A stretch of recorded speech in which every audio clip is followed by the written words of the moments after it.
So yun, meron tayo ditong bisita, taga Kalayaan. So yung dumaan lang to, inabot ng pagtirik. Ang history nitong motor, sinanla lang kay ma'am. Tapos 8 months niyang ginagamit. Ang gamit lang niya bahay, istasyon, kasi police woman si ma'am. So hindi niya napapa-change oil sa loob ng 8 buwan. So tumirik sila dito malapit sa aming shop. Tapos pina-check niya sa amin. So chinek namin.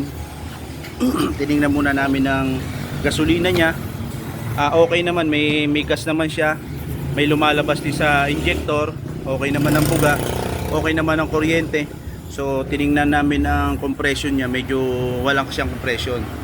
So doon na pumasok sa isip namin baka natuyuan ng langis. So chinek namin yung kanyang langis. Wala talagang langis. So yun, ang duda na namin, nag loose compression siya kasi nawalan ng langis, kumayod ang block at saka piston. So yan, umuwi na si ma'am pa uwi ng Kalayaan, nag-commute na lang. So pinagagawa na sa amin. So abangan nyo, tingnan natin kung tama yung aming panghuhula sa sira ng motor ni ma'am. Yan, binidyo natin kasi iniwan ni ma'am. So dapat may katibayan tayo kung anong ating papalitan. So yan, Mio.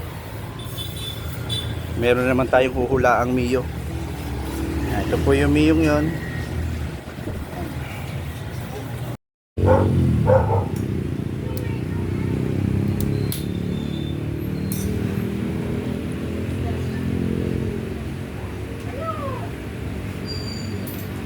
Yan, uti-uti na pong nakikita ang katotohanan.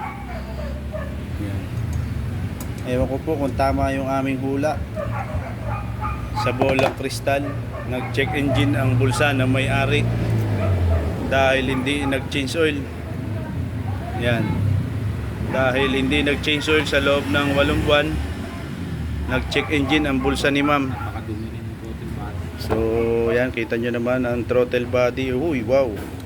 Pati throttle body atin ang lilinisin kasi bukas na din lang naman.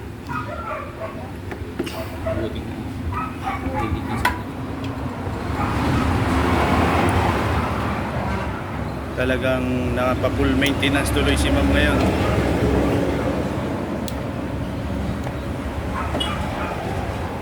Hindi po to dumayo sa amin. Nagkataong nasiraan po lamang. Taga Kalayaan, Laguna po. So iniwan na sa atin yung motor. Tapos umalis na si ma'am at babalik na lang. Tatawagan na lang natin mamaya pagka natapos na natin gawin tong motor. Malapit lang naman si ma'am, pangatlong bayan, Pakil, Paite, Kalayaan. So 4 na bayan. Tumawid si ma'am ng 2 bayan para tumirik dito sa ating lugar. So bubuksan na natin dahil lang aming hula dito ay kayod ang block. At ang tingin namin kasi ay 8 months siyang walang change oil. So yun.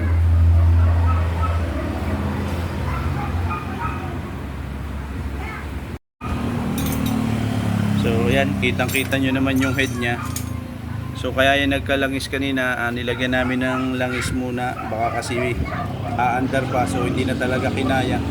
Kita-kita nyo naman yung head nya. Talagang sunog na.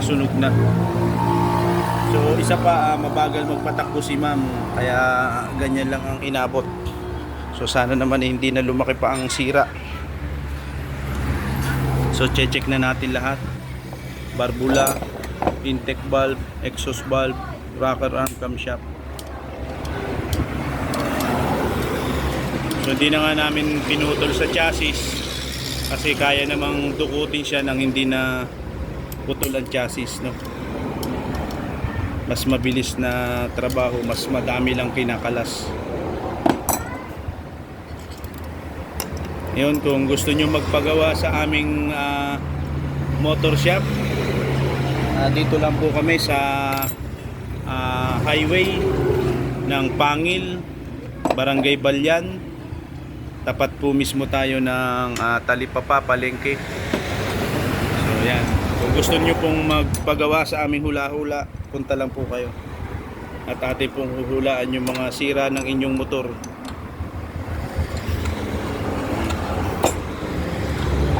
Nagawa rin po kami ng iba't ibang uri ng motor, katulad po ng mga TMX, SYM, Motorstar, lahat po ng China motor nagawa rin po kami. Barako, Suzuki, Yamaha. Ay, sa inyo po pala.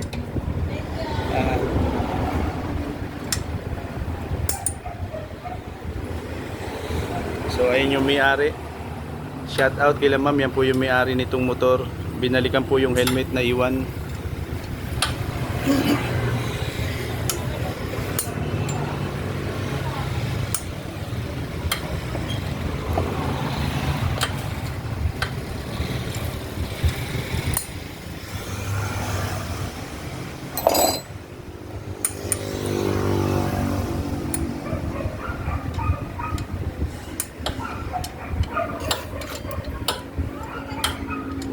Abangan po natin kung talagang tama ang aming hula na kayod po yung block at piston.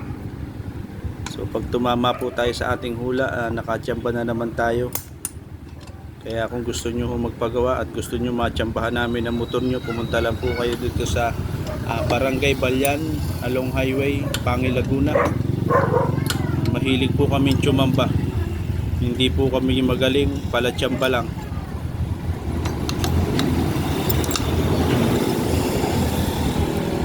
At hindi rin po kami naggagaling-galingan, natsatsambahan lang. Yan. Sa makakapanood po ng video to, baka gusto mo namang mag-like kahit papaano, nakatulong ka na, natuwa pa ako.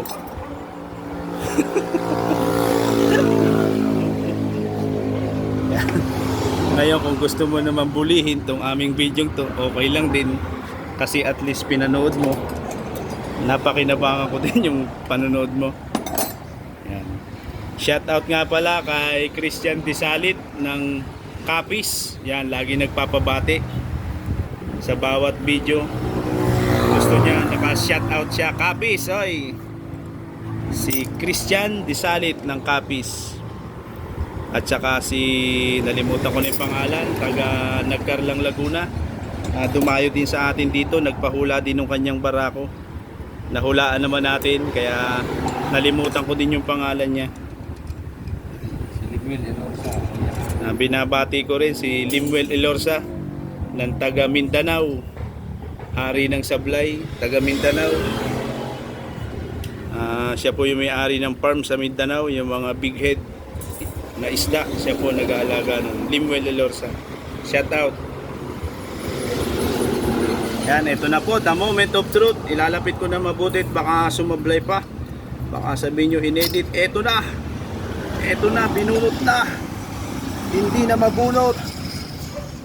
Dahil Kita na yun. ay, dumungaw na. Ayun na nga po. Dulo pa lang. Dulo pa lang. Sabi nga, dulo pa lang. Masakit na. Ayan, the moment of truth. Binunot na, ibinalik uli. Binunot uli. Ayan, kitang-kita nyo na po ang piston, mga kaibigan. Ang lumabas po sa ating panghuhula. Ay, ang laki po ng tama talaga. Kitang-kita nyo naman. Yan, kita nyo po ang aming hula ng bolang kristal. Nag-check engine ang bulsa ni ma'am. Mapapawithdraw siya nang wala sa oras dahil sa change oil lang na nalimutan sa loob ng 8 buwan. So yan, kitang-kita nyo naman po guys, talagang hindi na po magkaigi yung ating malupit na mekaniko. Yan.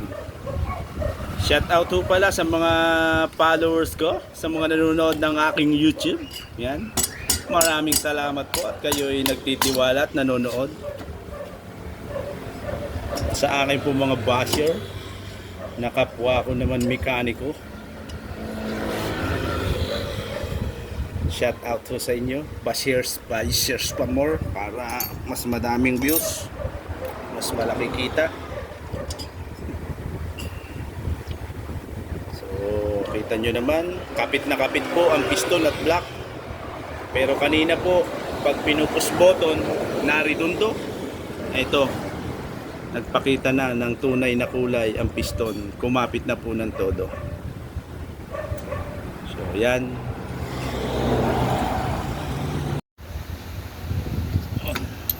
Kita nyo naman po. Nilagyan namin dito ng dalawang socket. Saka po inikot yung kanyang magneto para po mabunot ng buo yung block. So yan, nakita nyo naman po. Huli Cabalbon. Ayun po yung kanyang piston. Pwede pa utong block. Yoy! Tinamaan po na naman ng bolang kristal. So ayan.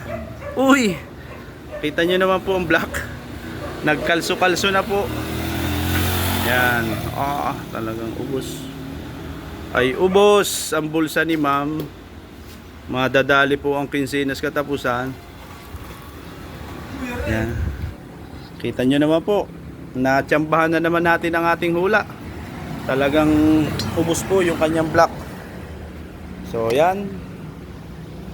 Ito pong video ito ay talagang bilang ebidensya po sa nagpapagawa ng motor. Na kita nyo naman na binubuksan. Ganito po ang ginagawa namin oras na iniwan po ng may-ari. Gumagawa po tayo ng katibayan na ito po ay ating binaklas. Siyempre mahirap naman po na hindi tayo nagawa ng ebidensya natin. Ayan. Kita nyo naman po, tama ng block, no? Tsaka piston, no? Hindi ho matanggal-tanggal yung pin. Kaya panay pa-puller po ang gagawin. So yan. Kita nyo naman po yung ating panghuhula. Mamaya po tatapusin ko muna itong kaunting video to. Mamaya ko na po i-video ulit pagbubuo at paglilinis. Yan.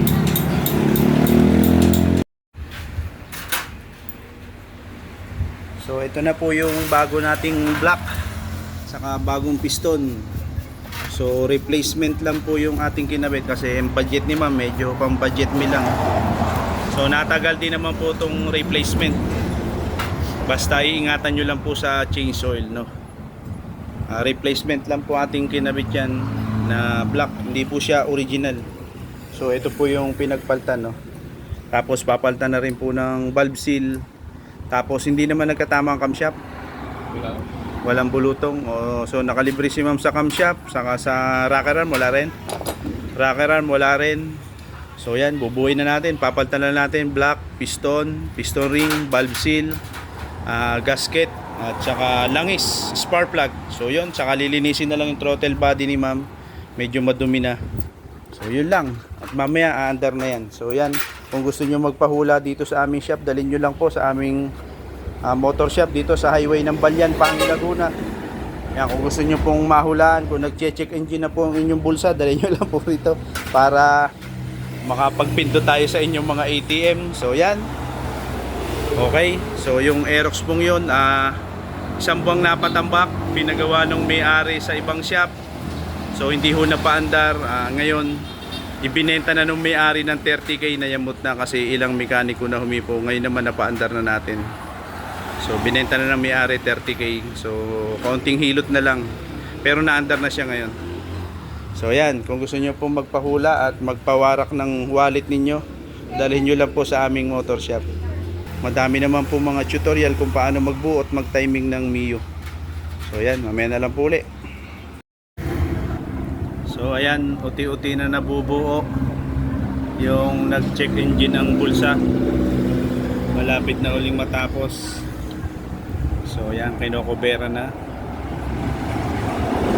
Hindi ko na naipakita sa inyo kung paano ang timing. Madami naman kayong mapapanood kung paano mag-timing ng mga gantong motor M3. So pinakikita ko lang sa inyo, palit tayo ng black piston ring, valve seal. Tapos yan, na-tune up na din natin. So yan, pakupit na lang yung mga cover. Tapos yung throttle body nalinis na rin. So mamaya, the moment of truth na lang pagka pinaandar na natin. So ayan, pina-start na po natin yung nag-check maganda na umandar at puma-andar na. Pina-start na natin. So maraming salamat po sa inyong panonood at hanggang dito na lang.